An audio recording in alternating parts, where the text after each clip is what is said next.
Is jy moeg om te worry oor jou finansiële situasies? Is jy moeg om elke dag te worry oor geld?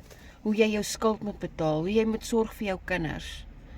Ek het 'n global digitale program ontdek, wat my stap vir stap leer hoe om 'n online besigheid te hê.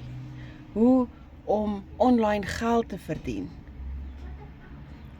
Ek was moeg om in daai finansiële situasie te lewe. Om elke dag te worry oor my kinders.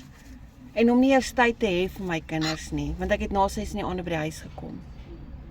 Jy kan jou lewe verander. Jy kan daai stap neem. Ek is nie spyt ek het dit gedoen nie. Vandag het ek meer tyd met my familie. Ek leer hoe om online geld te maak. As jy meer wil weet, komment ja en ek laat weet jou.